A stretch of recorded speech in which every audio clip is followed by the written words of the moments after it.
Welcome to another episode of Inside CG. Today I'm joined by Whitney, and we are at episode number 30. Bow, bow, bow. Exciting times. So, Whitney's got a pretty big thing to talk about today. No, I don't know if it's the big. Ladies. The yeah, ladies. the girls. But this is something that's really close to my heart.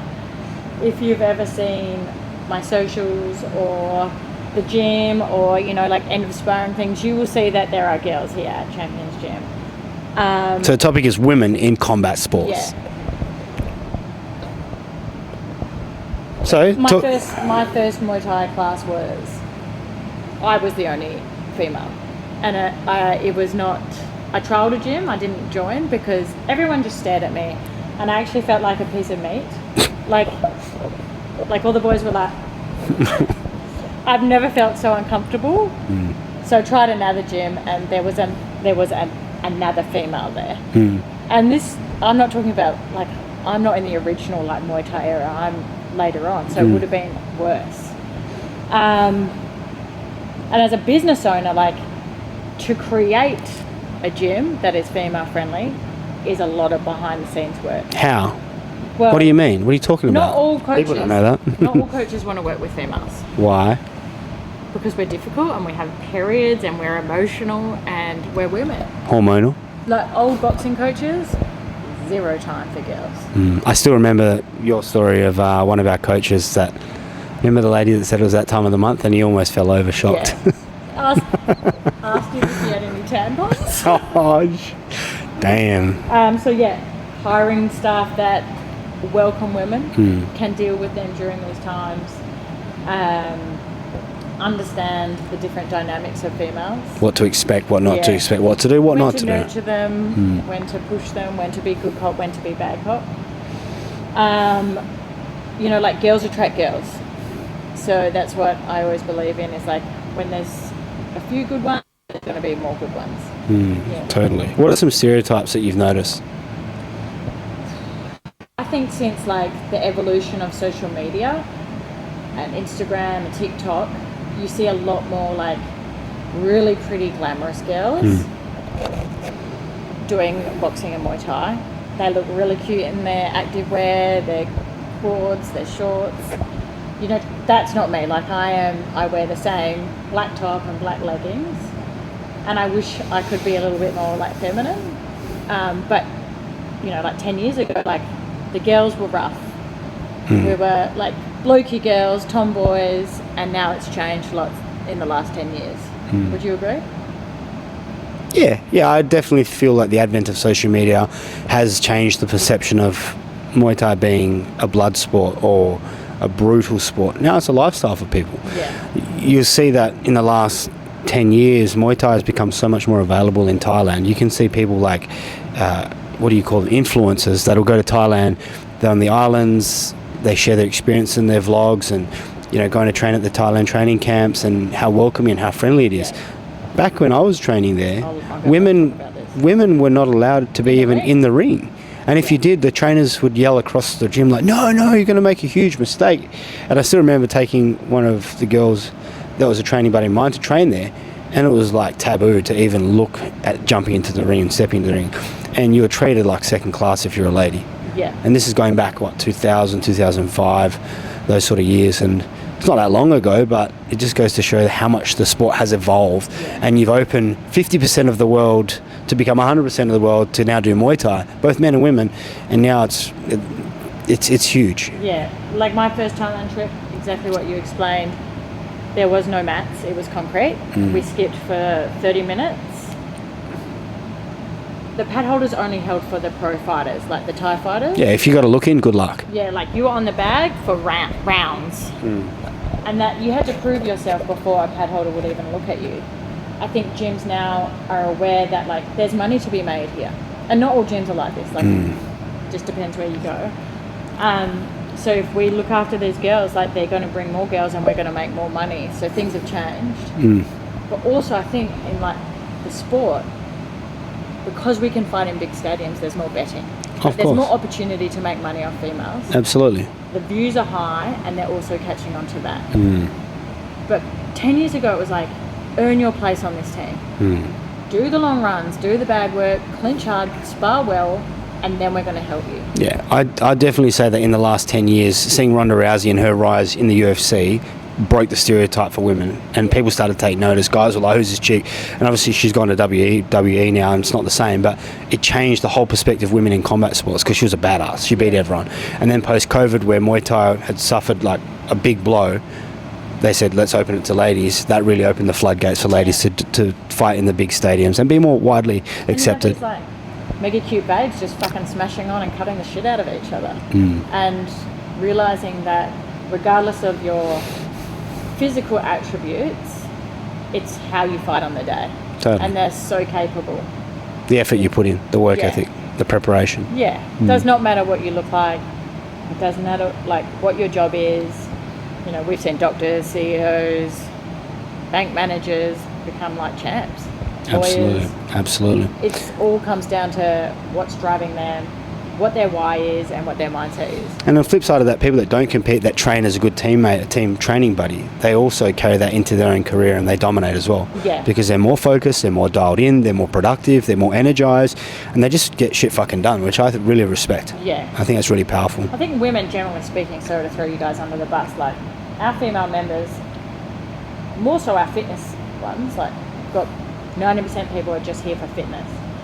They're really organised. They schedule their life, they're coachable, you know, they listen to their coach, you know, they're more into their nutrition. So that whole like male versus female thing, like the girls are smashing it, they're dominating. Yeah, they do really well, they progress fast. They want to be coached, but I think the guys, they just want to fucking smash on. And they forget like the details are so important. Yeah, the process, the journey. Yeah. And I've watched you give birth twice now, and I can say that men are probably definitely not as tough as women. Women are fucking tough. If you can childbirth, you can do anything. Fighting's easy. Whitney, no comment. So, training like a fighter, even if you're not wanting to compete, how can it be applied in regards to mindset and fitness? And this is something you've obviously done a lot of work with over the years when it comes to improving your mental game.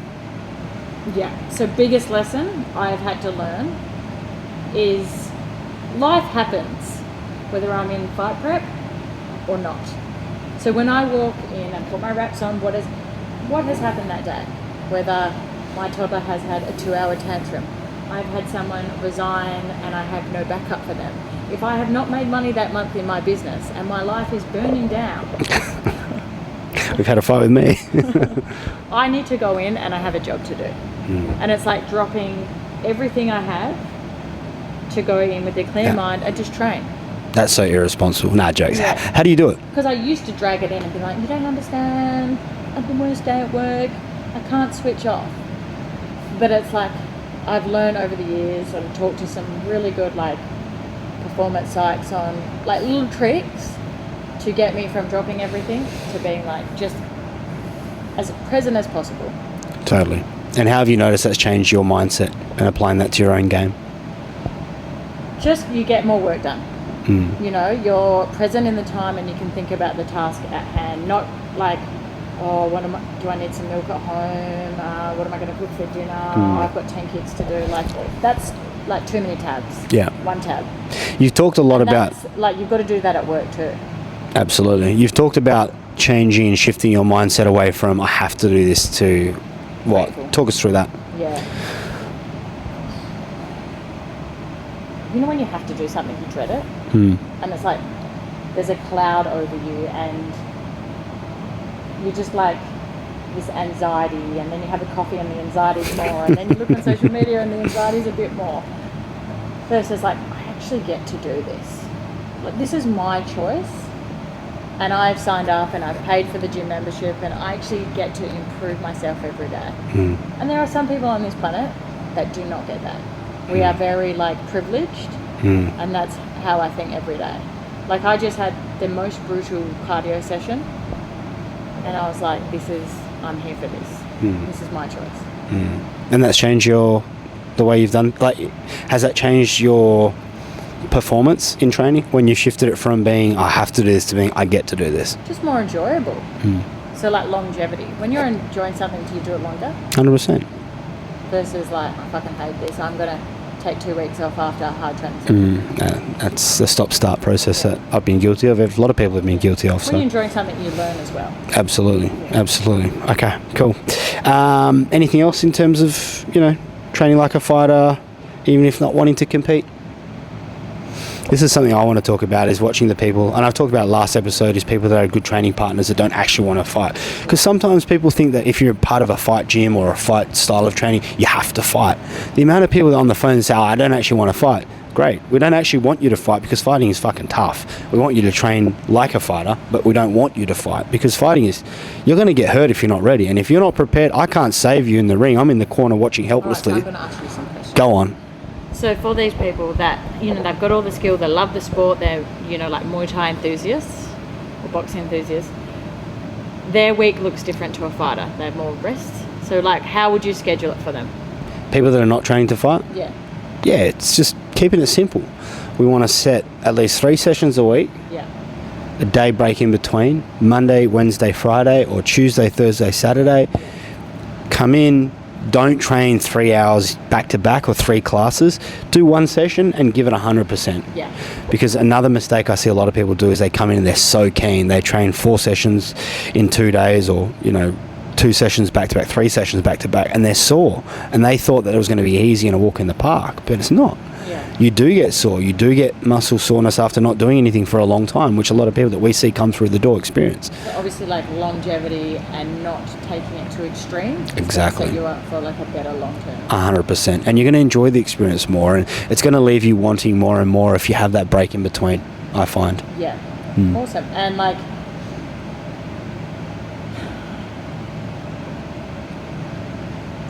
other mistakes that people make that burn them out. What do you see?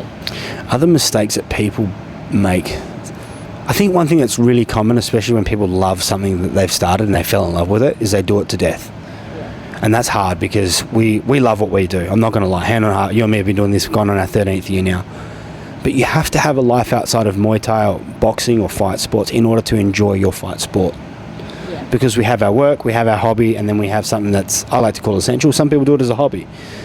But like for me, I enjoy the outdoors, adventure, hunting, fishing, all the camping. I can't do Muay Thai to the point where 24/7, because there's days where Saturday, Sundays are taken up where I don't get to do what I want to do. And the last thing I want to do is Muay Thai on a Saturday and Sunday sometimes, because Monday to Friday is fight sports. Yeah. So whether it's chess, whether it's Lego, whether it's Pokemon cards, have something outside of what you're doing here, because I see this as essential. Yeah. Like longevity, live longer by doing physical activity. Get your heart, your artery, get your brain strong by doing all these sorts of crazy things. All right.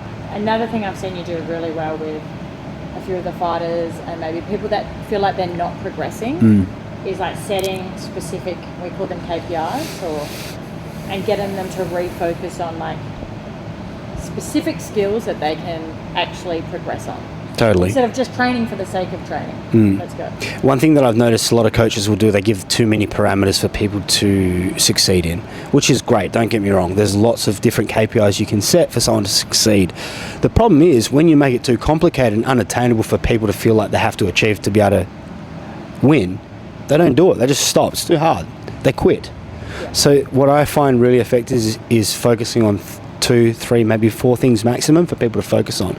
For example, I've got one guy that I coach, and his cardio when he first started to where he's now, it's come along, but it's not where it needs to be for him to progress and thrive quicker. Yeah. So what I've said to him is his job every time he comes to training, before the session starts, come 15 minutes earlier with your joggers on and jog around the block.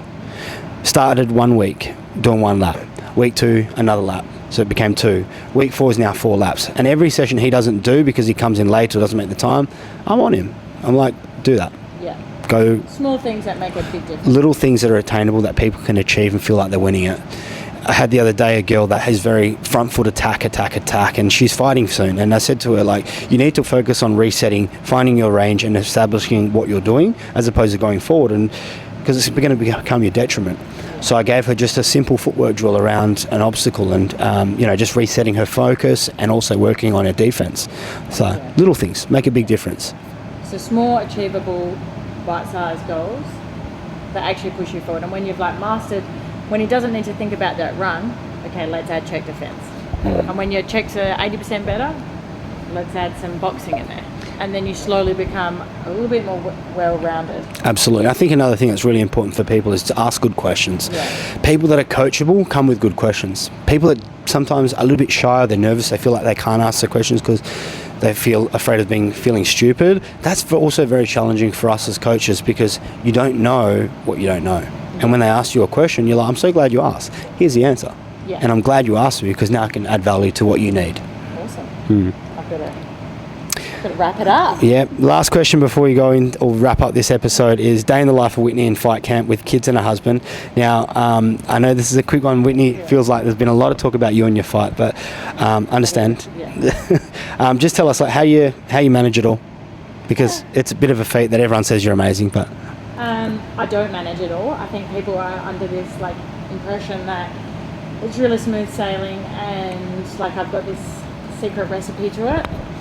I have a plan that I like map out like on a piece of paper and pen. I always talk about that as like scheduling, but like every single day something will throw me off. Like someone will wake up early, not sleep. We'll have a surprise meeting at work, an emergency, someone's had a fucking asthma attack in the gym, and I have to be okay with those things like derailing me. Some sessions are great, like I'm on, the next I'm not on. But I just have to turn up every day and give it my best. So yeah, lots of planning, lots of prep, lots of scheduling, lots of like looking at my week, and just rolling with the punches. Making the most of it. Yeah, making the most of it. And in saying that, we've actually got to rush off to pick up our boy from school. So thank you so much for watching this episode. Anything you want to add? No, if you guys have got any questions, like I've been hit up a bit about the postpartum journey back to here. Like I don't know what you guys want to know, so just like let us know. Shoot us a DM, feel free to comment, and we'd love to be able to share more of what you want to hear and talk about, because otherwise we're just guessing and that's not good. Yeah. Thanks for watching. Bye. Make sure you like, follow, subscribe.